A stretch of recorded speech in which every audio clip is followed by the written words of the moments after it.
Приветствую, друзья! Программа «Просто вкусно», канал Якутия-24. С вами Петр Цыпандин. Мы находимся в ресторане Lazy King. И у нас в гостях сегодня, наконец-то, наша журналистка, наша коллега Яна Бабаева. Яна, привет! Сколько лет, сколько зим, как говорится. Да. Спасибо, что приняла наше приглашение прийти к нам на передачу. Что будет? Что будешь готовить? Спасибо, что пригласили. Сегодня мы будем готовить народный рецепт. Это у нас блины, наш семейный рецепт, фамильный, скажем так. Начинка будет у нас простая, очень вкусная. Это будут яблоки с сахаром тушеные. Мы блинчики зафаршируем и все обязательно их попробуем. А как давно в вашей семье этот рецепт появился? Ну, он как бы из семьи. У меня мама, мне кажется, блинный гуру. То есть она печет блины на 4 сковородках, прям вот так их подкидывает практически. Одновременно? Да. О, ничего себе. То есть у нее прям супер скилл в этом деле. Да, из-за того, что семья большая. Показывает. Ну, на самом деле, не так быстро горка растет, потому что у нас есть традиция, что вот самому маленькому первый блинчик дают, потом вот, ну, кто средний, и дальше по старшинству. То есть, и когда бабушка с дедушкой были живы, у нас семья была очень большая.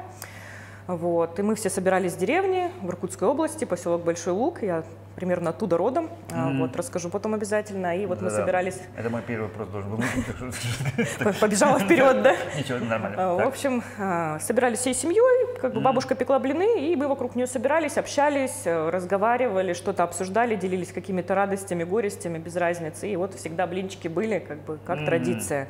Ну и вот оттуда, собственно, рецепт и идет. От бабушки к маме, да, ко мне. Помните, когда свои первые блины уже тесто замесили, делали? Ну, наверное, мне лет 15 было, мне так почему-то кажется. Потому что мама у меня врач, работала много, и поэтому дома как бы мне давали задание так убраться, вот это сделать и что-нибудь приготовить. Блины готовить было достаточно 15 просто. лет доверили блины? Да, вполне. Ну, сейчас дочка тоже делает. Кома? Нет? Ну, иногда бывало. То есть, бывало? Конечно. Блин, кома уже. Не, ну откуда это пошло вообще выражение, вы знаете? Ну, мне кажется, что этимологически не знаю, честно признаюсь. А вот так кажется из-за того, что сковородку, может, как-то не нагрел до конца, может, что-то не так сделал, первый блин комом получается. Да. Или порвался. Начинаешь переворачивать, и он не переворачивается. Да, не переворачивается, прилип. Да. Да. Ну ничего, мы это нам простим, да? Процесс, в принципе, у нас не очень быстрый, поэтому я предлагаю начать. Да, и не очень сложно. Предлагаю начать с яблок, то есть я сейчас их почищу, мы их потушим, пока начинка остывает, мы сделаем блинчики. Да, и пока вы, скажем так, работаете, ведущий тоже работает, он задает вопросы. Хорошо. И первый вопрос звучит, собственно, так. Расскажите, пожалуйста, о себе.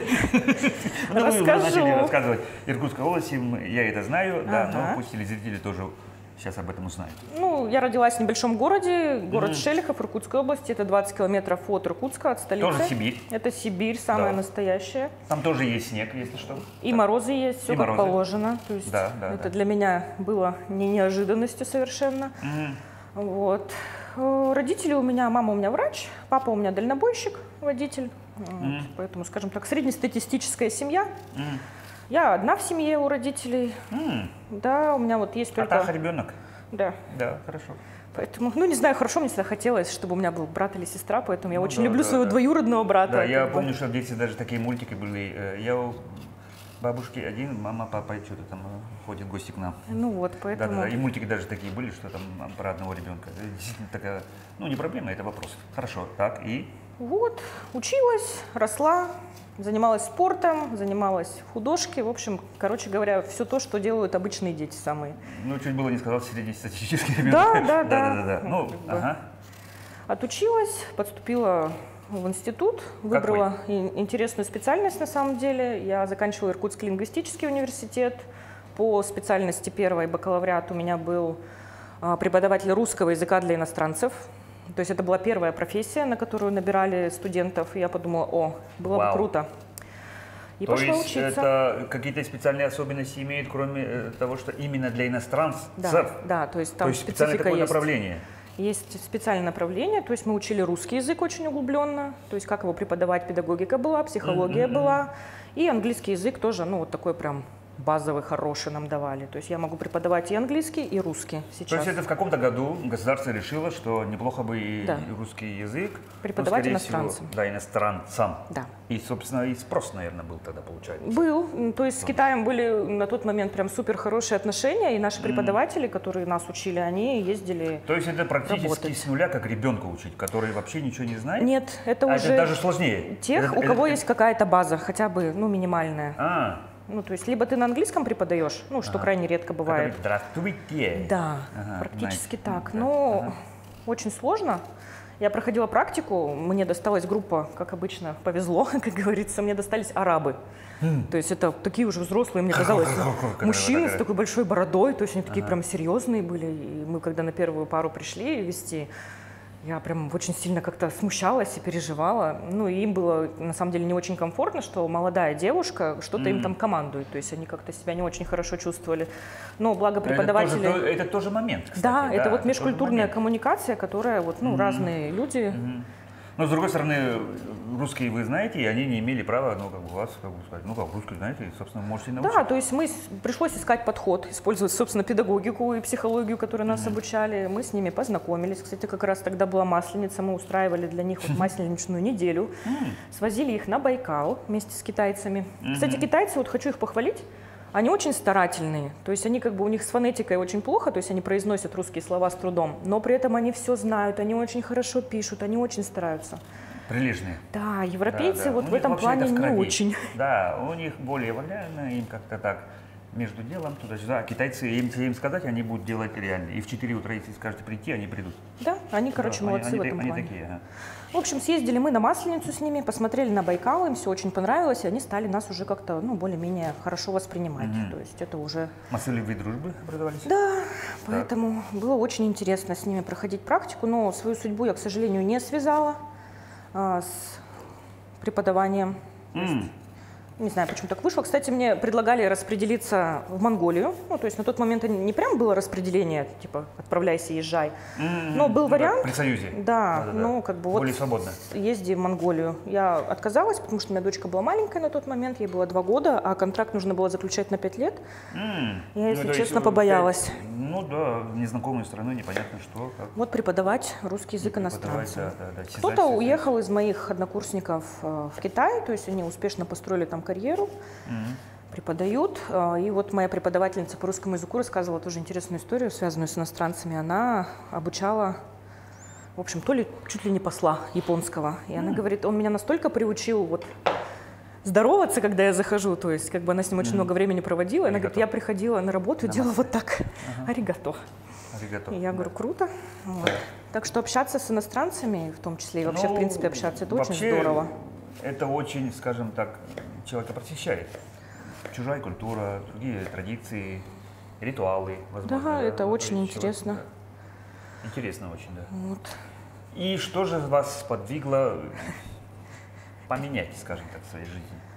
Так, ну, кстати, губернатор Иркутской области в каком-то... Вас подвиг? Нет, не практически.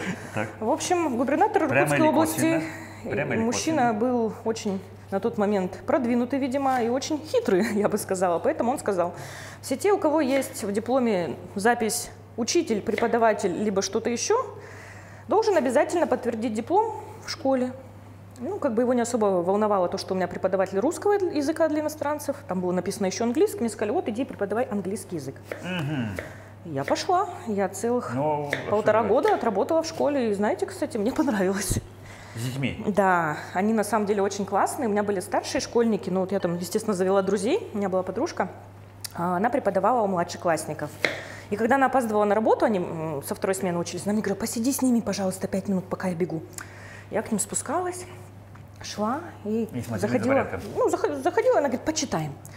И мне все нравилось, ты начинаешь читать и говоришь, а потом пришел, они такие, кто пришел? И ты такой, Дед Мороз, они такие, ура! В общем, у них всегда такая классная реакция, они очень искренние. Если, допустим, у тебя какие-то есть проблемы, непосредственные, да, и они видят, вот ты стараешься держаться, как обычно, ты делаешь ровно то же самое, что и всегда, но они все говорят, а что случилось?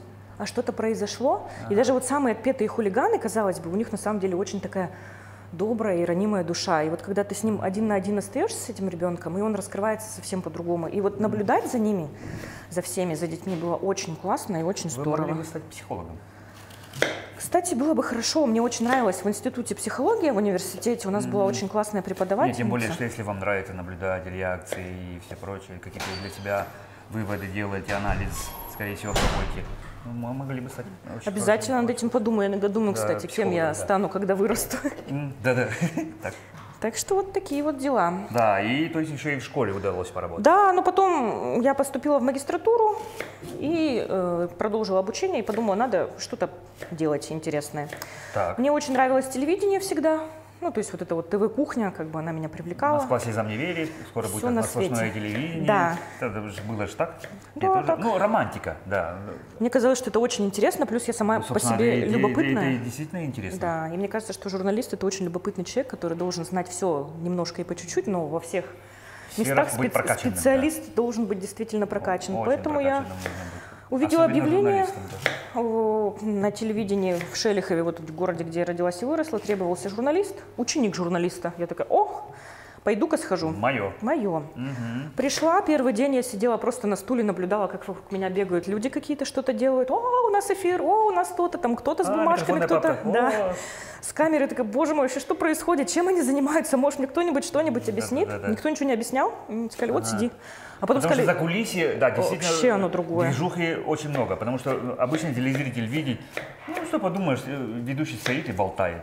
А на самом деле, за кадром какая организация идет? Организация, многие не понимают, и когда приходят, допустим, на экскурсию, условно, телецентр или Останкино, говорят, а что так много работы, оказывается, вот так много всего надо, да? Многие не знают. Есть такой момент, и я не знала, как все это на самом деле работает. В общем, мне сказали потом, так, собирайся, езжай на репортаж. Я такая, а что делать? Они говорят, найди интересную новость и сделай, и расскажи о ней. Да.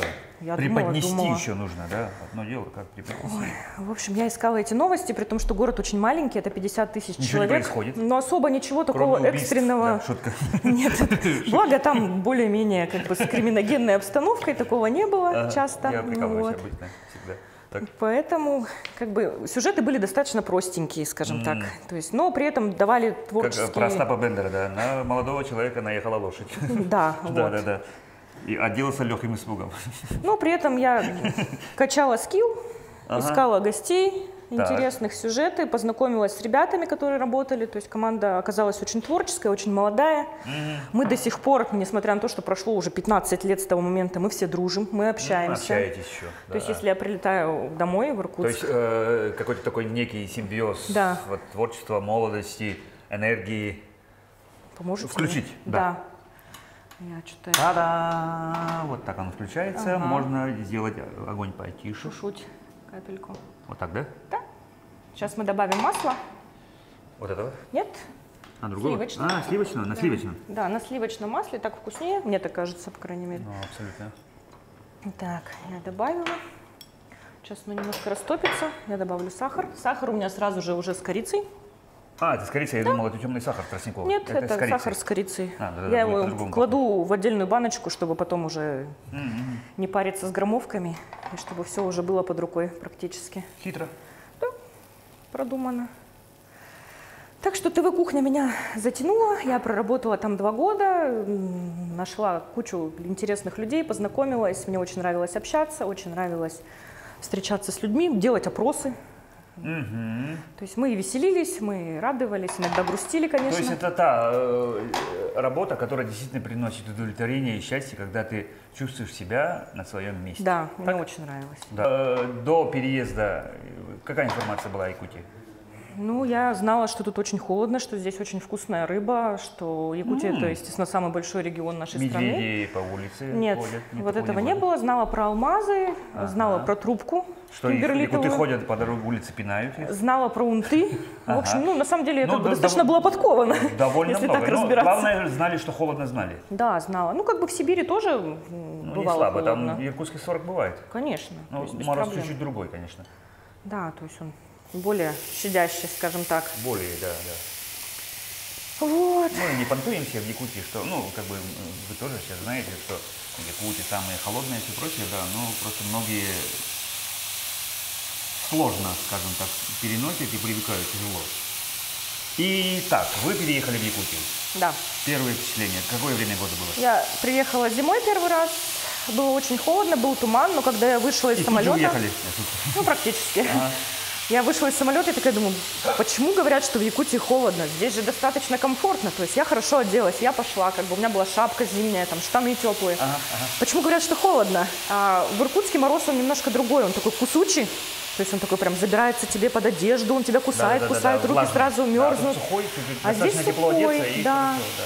И как бы я подумала, блин, ну как бы не так страшен черт, Как хороший запах пошел. как его малюют. Да, должно вкусно получиться, я надеюсь. Как Юлия Высоцкая говорит, получилось даже лучше, чем мы рассчитывали, да? Вот, поэтому сейчас... вкусно пахнет очень.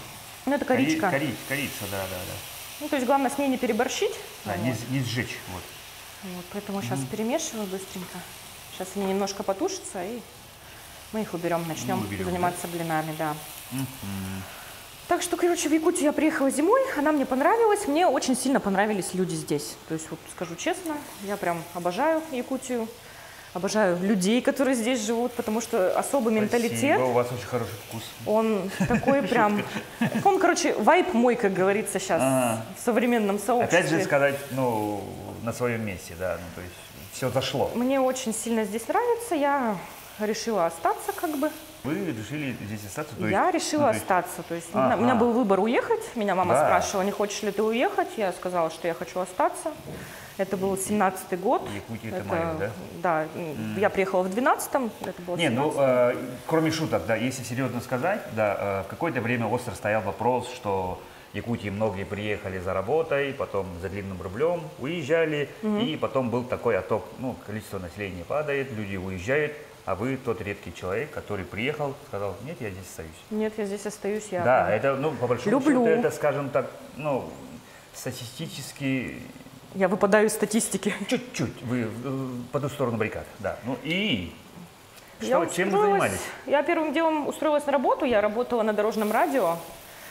Достаточно непродолжительный промежуток времени из-за того, что график был тяжелый, хотя работа вообще просто супер классная. То есть ты сидишь, разговариваешь в тепле, чай пьешь, болтаешь, какую-нибудь программу ведешь, музычку слушаешь. Ну вообще, что лучше может быть, не знаю. Приезжали гости всякие разные, интересные. Вот у меня есть одна история, короче, когда человек просто ломает стереотипы. Ну, вот прям такие, которые коучи рассказывают. В общем, есть же группа «Воровайки». Вот, которые поют шансон. Я себе их представляла... Но дорожное радио, скажем так, это не полностью шансон. Там нет, конечно, там разные. Ну, в общем, они должны были давать концерт в Якутске, и мы их пригласили. Сказали, приезжайте к нам. Они сказали, хорошо, я себе представляла, вот мы готовились к эфиру, я представляла себе, приедут какие-нибудь женщины такие серьезные, злые. Думаю, как мы злые, с наколками. Ну, типа того, я такая думаю, как я буду с ними общаться, вообще, как мы будем разговаривать. Когда они приехали, это просто вот вообще, солнышко взошло. Разрыв шаблонов, да? Они очень классные, они простые, они очень коммуникабельные. Они прям вот мы с ними, когда прощались, мы там обнимались, целовались, как будто мы знакомы всю жизнь. Вот я не знаю, первый раз в жизни такое было у меня. И я прям очень сильно удивилась, думаю, боже мой, вот никогда не думай заранее о людях как-то вообще, не строй иллюзий, как говорится. Да, не строй иллюзий, и не надо как бы клеить на них ярлыки. Вообще не надо. Да. И они мне очень понравились. Я прям после этого, короче, стараюсь никому ярлыки не вешать, и как бы просто сначала с человеком познакомиться, а уже потом сформировать какое-то мнение. Что все равно встречают по одежке, ну и уже потом провожают уже по уму. По уму, по впечатлениям, по общению. Так и есть. В общем, короче говоря, на радио график был так себе, поэтому я пошла. Решила поменять работу и пошла устроиться в газету. Я хотела попасть в Якутск вечерний на тот момент. Ну, круто. Мне сказали, мы тебя возьмем, но у нас вот сейчас места нет, иди поработай пока в газете «Она плюс». Я попала так к Людмиле Николаевне Левиной. Ну и на самом деле она меня, как журналист, это можно сказать, и взрастила уже такого хорошего, качественного, который умеет готовить тексты, умеет правильно проводить интервью. В общем, все вот по классическим канонам. Да. Получила там школу жизни. Специальной журналистики? Нет, я не обучалась, то есть у меня филологическое образование классическое, но как бы вот журфак я не заканчивала. То есть у меня есть курсы, ТАСС, но... ТАСС? Вау. В медиашколе мы обучались, и вот у меня корочка даже есть такая красивая, синяя, большая, прям она мне нравится. А так больше... Да, именно вот журналистика. Ну, в газете «Она плюс» у меня были всякие чудесные интервью, советы, то есть такая прям вот женская история. Как бы для меня это, на самом деле, на тот момент было как-то не очень близко, то есть несмотря на то, что я была мама и жена, но как бы у меня такой вот был желание там что-то делать, двигаться, куда-то ехать, что-то смотреть, и поэтому меня отправляли на репортажи в основном, то есть на какие-то события я ходила, на концерты, писала о них, встречалась с людьми, разговаривала. Ну, мне очень нравилось, то есть как бы при этом коллектив очень хороший, несмотря на то, что все были уже, ну, достаточно в возрасте, я была самая юная там на тот момент, мне было 24 года, И я получила прям тоже такую поддержку от всех наших женщин в газете, в редакции. То есть до сих пор тоже, кстати, общаемся. То есть у нас есть группа, мы там болтаем. Сейчас вот все советы дают, как садить цветы, как там что делать, капусту солить. В общем, короче говоря, красота. Да, это очень здорово.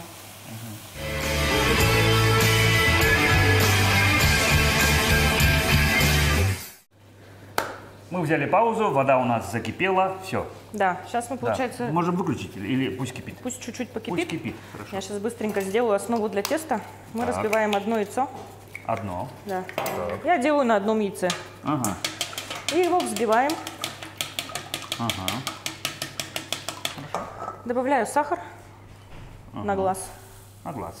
Чуть-чуть. Потому Вот, что у нас будет начинка с сахаром. Многие поэтому... же, когда готовят, действительно, редко кто пользуется прям там весами, да, на глаз. Те привычные рецепты, которые делаете много раз. Да, это уже. Даже же, да? Конечно. Многие девушки, мне кажется, уже набили руку, скажем так. А вы вообще любите готовить? Люблю. Я люблю больше даже, чем готовить поесть, конечно же. Вы, как говорится, кто не любит есть? Да. Не знаю, некоторые не любят, кто вот за фигурой следит, они вот прям такой очень же. сильно стараются. Так, добавляю молоко. Так, молоко мы тоже откладываем. Пока слишком далеко не убираем. Да, мы просто, чтобы камере не мешать. Хорошо, не В вопрос. сторонку. Сейчас я добавлю Да, вот так, по-моему, чуть-чуть мешает, поэтому... муку. Муку. Да. Вот, обычная мука. Самая обычная. Для воздушной выпечки. Тоже сыпем. Делаем чуть густое тесто. Чуть густое, Чуть да? густое. Сейчас консистенцию покажу. Ну, блинное же тесто должно быть чуть-чуть жидким, чтобы Да. оно Сейчас мы растекалось. до этого дойдем. А? Сейчас мы до этого дойдем. дойдем, В да? этом и есть секретик. Ну, каждый делает блины так, как он привык. Кто-то смотрит в интернете, кто-то еще что-то делает. Еще, кстати, я заметила, что когда готовишь блины, они вот бывают отражают твое настроение. Если ты начал готовить с плохим настроением, блины у тебя вообще не пойдут. Ну да. Так, все, Да. я ее... Бульки пошли. Аккуратно, пожалуйста. Надеемся, что стакан у нас не треснет. Да, давайте помолимся. Через ложку. Раз. Соду погасили. Это можно вот на тарелку убрать горячее. Все, нормально. Нормально. И это сюда, да? Так точно. А горячая вода вот так не схватится? Айка. Кипяточек. Ай-яй-яй. Вливаем по чуть-чуть. Ага. Начинаем. И замешиваем. Замешиваем. А, ну вот такое, да? Сейчас мы его разведем, получится. Ну да, да. Ну, то есть Я сюда- добавлю еще молока. А, мы поэтому его далеко не убираем. Конечно. Сейчас вылью горячий. Сейчас я туда поставлю этот. Я его сейчас убавлю. Оп. Чтоб И не пока мешать. поставлю греться сковородочку. греться, сковородочку. Специальная сковородка, чугунная. Обязательно же для блинов должна быть такая, чтобы которая температуру держит, да? Или Да, ну вот Желательно. удобно с такими краями. То есть у меня сковородка такая. одна рабочая, как бы. Поэтому я Уме- все хочу уме- вторую завести. Умеете подбрасывать? Нет, я хочу, чтобы вы попробовали. А мы попробуем. А давайте. Да, но тут у нас позволяет жонглерские свои способности Так, проверить. убрала последний Ага. штрих. И сейчас будем доводить тесто, скажем так, до совершенства. Как газ я подбавила или убавила? Вы добавили. Все хорошо. Ага. Сейчас делаем еще один финт. Чуть-чуть масла. Нет, не чуть-чуть. О-ла-ла. Мы добавляем сюда вот так вот маслица. Много. Побольше. И будем... Так. Сейчас давайте с теслом. Затаив дыхание. Я же говорю, семейный рецепт. Да, я думаю, что все так где-то идет как-то не так, как я привык. Ну вот да, вот тесто уже похоже. А, вот красный термоспот появился. Да, сейчас вот буквально еще секундочку, и я все... И так думаю, что да. А, ну вот видите, вот. Начинает оно уже прям хорошо нагреваться. Да. Так, И это сюда, да?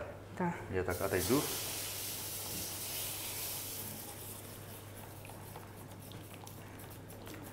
И это делается для того, чтобы каждый раз Не смазывать. некоторые не смазывать сковородку. Да, ну, некоторые просто вот так масло добавляют растительное, а мы его сюда. Ну, у нас почему-то Тоже так в семье делают. Тоже но- хитрый способ, да. Не, но я знаю, что масло добавляют, я уже сам так делаю. Иногда, когда редко. Сейчас жена думает, а где ты там блины жарил? Наверное, говорит, 100 лет назад, да? 100 лет назад. А у вас дома кто готовит? У нас дома, Сейчас еще немножко нагреем. конечно же, больше жена готовит. Но иногда бывает, что и я. Но если дичь, ну, то 100% я. Угу. Вдохновение, короче, нужно, да? Да, и вдохновение, и время. Ну, если там шашлыки, улицы и все прочее, скорее всего, это я. Ваш выход. Наш выход, думляма, казанные, мангальные дела, ну, конечно, это же без мужчины никак. Итак, ну, зачем обо мне, давайте о вас. Как давно вы получаете уже непрерывный стаж журналистики? Ну, уже 15 лет будет в июне Уже этого года. Опытный очень человек. Можно сказать и так. Я как универсальный боец, я умею делать все. В журналистике. Да, именно в журналистике. Начиная от интервью, что самое сложное, как считаете?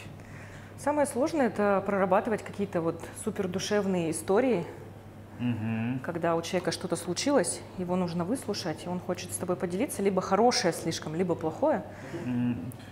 У нас прям Ну, что-то то есть тумаган пошел. максимально эмоциональное, да? Наши вообще действительно, да, получается, вообще То по есть- красоте. Да, идеальные, мне кажется, блины. Главное попробовать, чтобы они были на вкус Да, прекрасные. вот, с дырочками, рычечками. А если сделать с кефиром, дырочек будет гораздо больше, не с Да, молоком. да, Поэтому да. Ну, смотря, я, конечно, Америку не открыла, но смотря на чем делать. они чуть более Скажите, кислые. пожалуйста, такой вопрос. Так. По прошествии своего опыта, с высоты, скажем так, своего опыта, 15 лет, это же действительно немало, да? Как считаете, есть ли темы, которые, ну, скажем так, сейчас недостаточно освещаются в теме, что чем хотелось бы больше? Да, мне кажется, чтобы что поменять или все каждый устраивает? может найти для себя любую информацию. Единственное, что я бы дала совет, что как вот профессиональный журналист, что информацию нужно искать с умом. Ведь сейчас очень много всяких фейковых новостей, Да, вот всей этой истории. перепроверять. Мне кажется, самое главное качество журналиста – это правдивость, да? Да. И каждый может найти что-то, что ему по душе, любого спикера, то есть любого интервьюера. Нравится тебе мужчина-интервьюер, нравится тебе кто-то еще, выбирай это направление. Как бы, как человек ведет, как рассказывает, как спрашивает. То есть каждый может найти все, что угодно. Поэтому, мне кажется, все ниши достаточно открыты, тем более у нас в Якутии достаточно много СМИ, которые хорошо, честно и правильно работают, на мой взгляд. Поэтому я всех коллег очень люблю, очень уважаю и желаю им классных репортажей всегда. Я всегда с удовольствием, если нужно помочь, там, подсказать, всегда откликаюсь, потому что контактами все делимся, там, кто-то что-то подсказывает, что-то узнал. Поэтому без взаимовыручки и взаимопомощи, ну, мне кажется, никуда. И я прям уже чуть-чуть передержала. Да, я уже хотел намекнуть. Ну ладно. Ну, А современные, как бы, ребята, кто, допустим, на Рутубе сейчас ведет программы, ну, как бы я не смотрю как-то кого-то одного. То есть я вот что мне попалось, я смотрю. То есть иногда мне какой-то человек не очень нравится, вот я на него смотрю, опять же, да, как-то его оцениваю, так, ну вот ты там что-то делаешь. есть А интервью смотрю и думаю, да, господи, какой откровенный классный. хайп – это вам не по душе. Не, нет. Да, потому что сейчас же действительно на социальных сетях, разных пабликах очень много стало вообще, ну вообще этот жанр, скажем так, беседы двух человек, он сам по себе такой популярный. Многие интересно узнать, чем человек дышит, чем человек живет, ну то есть вывести человека на разговор. Сам Да. по себе этот жанр же популярный. Есть какая-нибудь у вас, может быть, задумка своя, там, что-то такое? Ну, как сейчас модно говорить, подкаст. Подкастов у меня, к сожалению, нет, а может и к счастью, не знаю даже. Ну, думаем на следующий сезон какую-нибудь программу для нашей Якутии-24 сделать. Но пока все только вот в стадии В стадии разработки? задумки, разработки, да. Так что если есть у кого-то да? Это как какие-то раз идеи... вы сняли меня языка вопрос, какие планы? Кем видите себя через 5 лет, Ой, через 10 лет? я пока думаю, кем я стану, когда вырасту. Ага. Ну, пока не придумала. Хочется чего-то творческого, хочется чего-то интересного, как всегда. Вот, хорошо. Оп. Дрикс, да, успели. Идеальное Мне преступление. кажется, каждый вопрос, если вы будете отвечать определенное время, как раз будет 5 лет еще, блин, поспевать. Чуть ли не так. Да, смотрите, ответственность журналиста. Мне Да. кажется, она достаточно большая, потому что ты вещаешь на огромное количество людей, сам порой даже не догадываешься, насколько большая твоя аудитория, и ты должен быть профессионалом, ты должен говорить только правду, ты должен быть независимым, несмотря на то, что внутри тебя как личности держится какая-то позиция, но освещать ты должен новости, допустим, мне кажется, беспристрастно максимально. И в этом и заключается профессионализм. Беспристрастность как раз, да. Ну, то есть, конечно, хочется встать на чью-то сторону, но мы же не суд, чтобы принимать решения. Поэтому нам нужно вот держать нейтралитет гордый, качественный, хороший. Вот, примерно так. А где баланс ответственного журналиста И ответственность спикера? Свобода слова. Ну, это такой большой и обширный вопрос, на мой взгляд. Свобода слова, она должна быть, но она тоже, у нее должна быть какая-то граница, потому что говорить можно все, что угодно и где угодно. И поэтому здесь нужно как бы, определять для себя, как минимум, какие-то меры. То есть на эту тему я не говорю, допустим, или говорю очень аккуратно, или очень взвешенно. Ну, то есть это внутри себя должен быть. Зависит от подачи тоже же, да? Да. Можно же преподнести одну новость так, что выставить ситуацию, события, обстоятельства человека в неприглядном свете, а можно просто сказать вот. Как факт. Как факт, да. Да. Произошло вот так, сухие факты. Вот И уже телезритель как часто сам вы, посмотрит. как много раз перепроверяете данные, если вдруг, событийный репортаж? Ну, я стараюсь проверять. То есть единственное, что в новостной журналистике я уже много лет не работаю, так как уже на телевидении это все больше редакторская работа. Но это, опять же, работа с людьми, это нужно с ними составить вопросы, поговорить, проверить данные. То есть, да, я перепроверяю. То есть еще прошу, допустим, спикера, если у меня идет какая-то сложная, большая, серьезная тема, чтобы он тоже посмотрел. Потому что чего-то я как журналист, как человек могу не знать, какие-то нюансы и тонкости, а человек-профессионал, которого мы приглашаем на программу, он обязательно это заметит и обязательно это скажет. Для него это будет очень важно. И нужно никого не подводить. Да.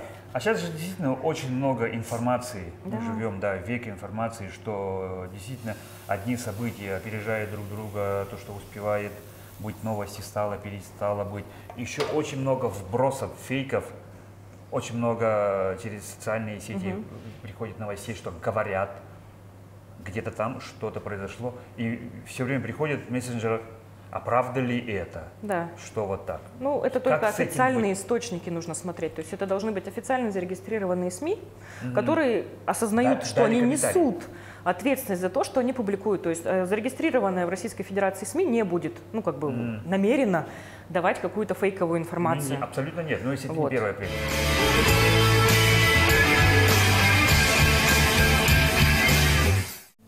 Яна, вы многодетная мама. Да. Сказали, что очень любите котят. Расскажите о семье своей, кстати. У меня большая семья сейчас, у нас 3 детей. Старшей дочке 17 лет, и у нас погодки 2 года и 3 года детям. Средняя дочка, зовут ее Эля, и младший сын Алан. То есть имена мы выбирали, естественно, под отчество, потому что папа у нас Заур Салам Аглы. То есть он у нас тоже был? Был, да. Заур, привет, можно больше Передаю большой привет своему мужу, да. Так что семья кстати, большая. наверное, первая семейная пара, которая... хотя нет, Бурнашовы были. Эх, опередили они нас, да? Нет, они вместе были, но вы по разным этим, да. Ну, у нас с ним разные... разных передачах, да. Да, направления разной деятельности. Оба интересных человека. Спасибо на добром слове. И респект, и уважуха. Так, вам подготовлю сейчас своего. Да, Я все вот сделаю. так, да? Ну, друзья, готовьтесь к трюку. Не смертельному, но телеведущий... Надо его чуть-чуть, мне кажется, чик-чик-чик. Да, я знаю, что вам надо вот так, чтобы отлепить его. Тебя кто-то страхует. Вот, все. Так. И что мне нужно делать? 1, 2, 3. Почти. Вот так, почти. Надо было сильнее. Я не учел вес. Следующий пробуем? Следующий пробуем. Я не учел вес сковородки.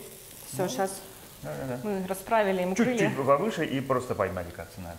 И вот такое делать. Мой постоянный соведущий, которого сегодня нету, Семен все время любит это делать. Как-то у него вот так. Как-то вот так он делает, и он даже допустим, поджарку делает все время. Перемешивает так. Вот так, перемешивает. То есть ему лопаточка, ничего не нужно. Мастер. Жаль, его нет, конечно. Да, передаем ему привет, как на поле чудес сегодня. Поле чудес, Семену привет. Муж у меня тоже готовит очень вкусно, кстати, но он тоже мясо, это все мангал, вся эти истории. Мы у вас были, готовили, по-моему, прямо в тандыре, да, по-моему? В тандыре, что-то мы еще, по-моему, там готовили. Так что Зауру привет. Передам. Обязательно. Что-то там. Привет. А я готовлюсь к очередному трюку. Так, учитываем вес сковородки. Учитываем вес сковородки. Все, я подготовила. Так. Так. Hey! Эх, еще раз, все равно надо, он, по-моему, залепляется, ну ничего. Не знаю, может, у него недостаточно верная консистенция, но... Да, может быть так, да, еще надо сильнее подбросить. Третий раз еще подбросить. Вот так. О. Вот так. О. Все, классика. Круто! Классика, у нас получилось. Все, давайте мы заканчиваем с блинами и мы беремся за начинку. Я тогда пока вот так поставлю. Это вот сюда. Это вот сюда, это вот сюда. Так, самые вкусные блинчики вам будут сейчас. Подготовляем чистую тарелочку. Можно еще одну тарелочку. У нас там сахар уже образовался. Так. Можно, в принципе, разогреть, оно тогда будет чуть лучше. Начинку-то? Да, Мне кажется, вот так да, лучше даже будет. Давайте подготовим вот так несколько штук. Покажем нашим телезрителям, какая у нас красота и вкуснота. Я вообще абсолютно уверен, что у нас супер-пупер. Блины, баляны. Мой сын так говорил, маленький. Дети, они вообще классные. Спрашивали, что такое тесто? Это пирожки, баляны, макароны. Баляны, маленький был так говорит. Ну, вот сейчас у нас тоже дети маленькие, только-только начинают говорить, средняя уже болтает хорошо, поэтому счастье, конечно, это все. Когда я была юна, я не так слишком замечала, что вот ребенок это как бы очень весело и интересно. То есть старшая дочка, она такая в спартанских условиях жила, то есть я училась, ее с собой брала куда-нибудь, ну, в общем, мы с ней все время вместе. Ну, и остальные мы вот так свернем. Да. Так. Мы можем эти здесь положить. Пусть они там и остаются. Я тогда их вот так это сверну. мы вот так положим, покажем, что у нас получилось. Хоп. И та-дам! та-да! Самый кульминационный момент. Давайте пробовать, что у нас получилось. Давай, Яна. Приятного аппетита друг другу пожелаем. Приятного аппетита. Ну, давай. Мама. Вкусно? Очень вкусно. И просто. Очень просто, очень вкусно. Яна, огромное спасибо. Спасибо вам.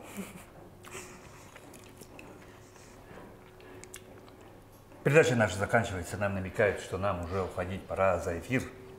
И у нас такая добрая традиция. Пожалуйста, на эту камеру пожелания для наших телезрителей. Я желаю вам всем, чтобы вы были счастливы, чтобы вы нашли дело своей жизни, чтобы вы смогли реализоваться как родители, как профессионалы, чтобы вы были довольны, чтобы все было хорошо и чтобы в душе была всегда весна и лето. Да. А я еще расскажу, что у нас сегодня в гостях была наша коллега, журналист Яна Бабаева. Яна, огромное спасибо, очень вкусные блины, за очень интересную беседу. На этом, друзья, мы с вами прощаемся. Будьте здоровы и ешьте, как мы всегда здесь говорим, просто вкусно. Будьте здоровы.